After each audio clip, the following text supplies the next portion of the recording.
I know you know everything about writing a resume. You have to apply for jobs. You know everything about it.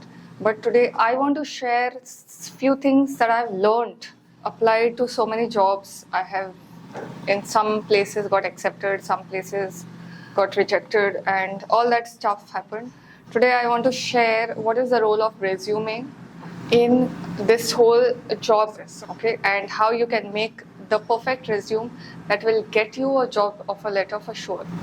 One thing to understand is that the main part of interview, how you answer it, that is critical, and I'll make a separate video about that. But for now, let's understand that employers look at your resume for around 6 to 7 seconds to get an idea of how things are going. They will not read word to word, and even if they do, the final evaluation is based on the interviews. Speculated, as per few research, that the best time to send your resume is between 6 a.m. to 10 a.m. as per the time zone of the employer, not of you. First thing when somebody sees a resume, it gives a good impact on them. I don't have to tell you this, that resume is not an essay. I see many people, okay, whether they are experienced or whether they are beginners, they will write four pages. Okay, if you have that kind of experience, then you can shorten it. But trust me, nobody has the time to go through all these things, to go through your resume in detail. It's not an essay competition. You are writing a resume. Even if you have a resume of several pages, as I said earlier, there are ways to shorten it. My sweet spot is 2 pages, okay? 2 pages is more than sufficient. If you have a lot of experience, you can put things in a table, write in a concise manner. Another common mistake that I see most people make, not customizing their resume. And I don't mean this by this template, this kind of resume in this step. Say suppose you are applying for a creative opportunity. Okay, it's creative. Either it is to do with shooting or with editing or with some form of writing or anything. Your resume will be completely different as opposed to if you are, say suppose, applying for a teaching job or for a researcher job. For teaching and researchers, the layout would be very simple. It would be concise, okay? And here in this creative professions, you may have to add your portfolio as to what kind of work you have done. Not understanding this is a major thing that I find most people don't understand, either because I don't know for what reason. Because sometimes I see resumes of very colorful resume being sent out for a research position, and that is a complete no-no. Sometimes I see very boring resume which just has text and nothing sent out for creative opportunities. So you need to tailor it. You need to tailor it as per the job, not as per you, as per the job, as per what kind of opportunity it is. So how do you know what kind of template to use? My suggestion is to start with a template.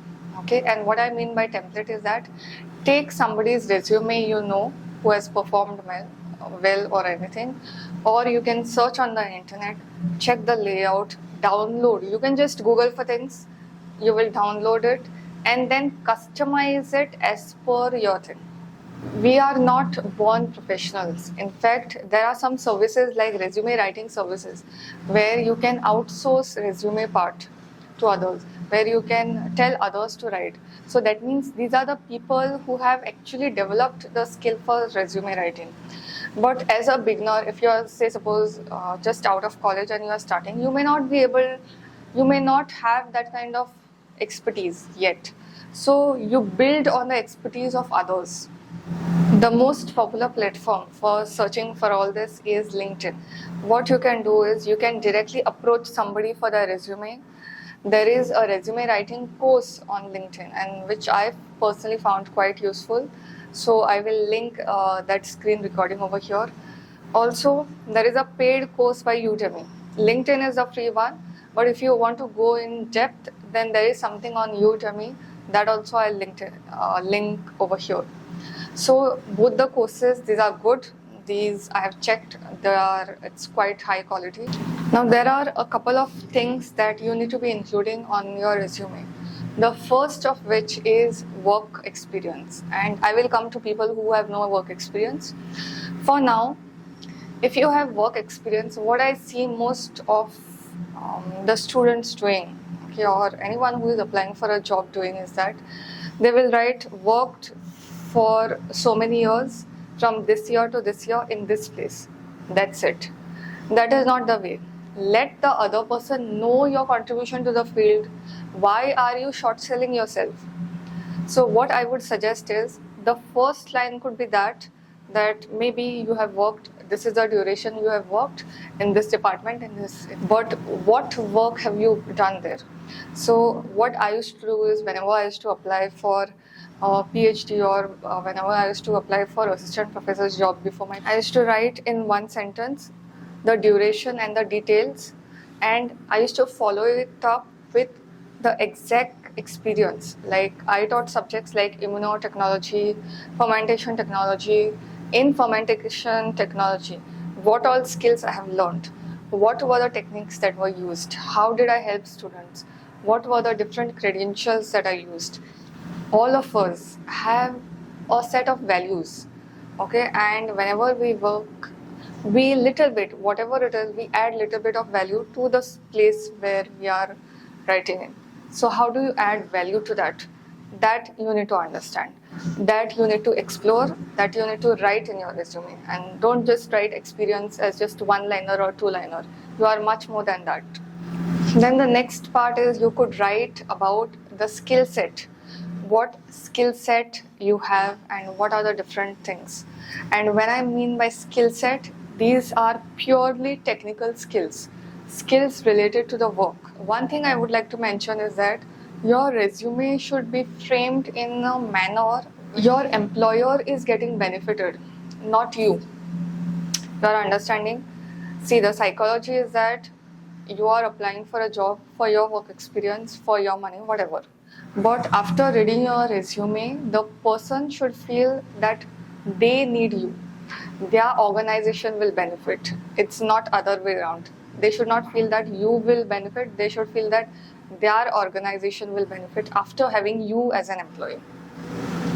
Next thing you can include are hobbies, some random things. You may include your birth year, birth date, where you stay, and all this stuff.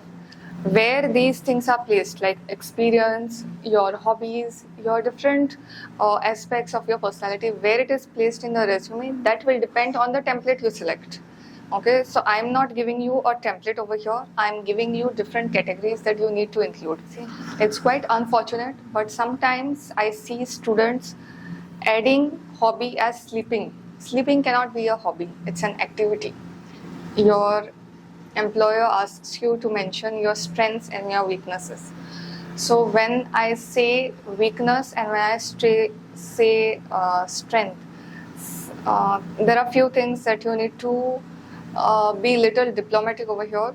If you're, say, suppose short-tempered, mentioning short-tempered, I personally feel is not a good idea. If it's a weakness, if you feel it's a weakness. But if you say that I get irritable when the deadlines are not met, I get irritable when things don't happen on time. So projecting your weakness as a strength to the employer. Do you understand the difference between these two statements? These are the exact two same emotions, but I've only framed it in a different manner. So you need to be mindful how you are framing things in your resume, if it is something that is asked and if it is something that is a part of the template.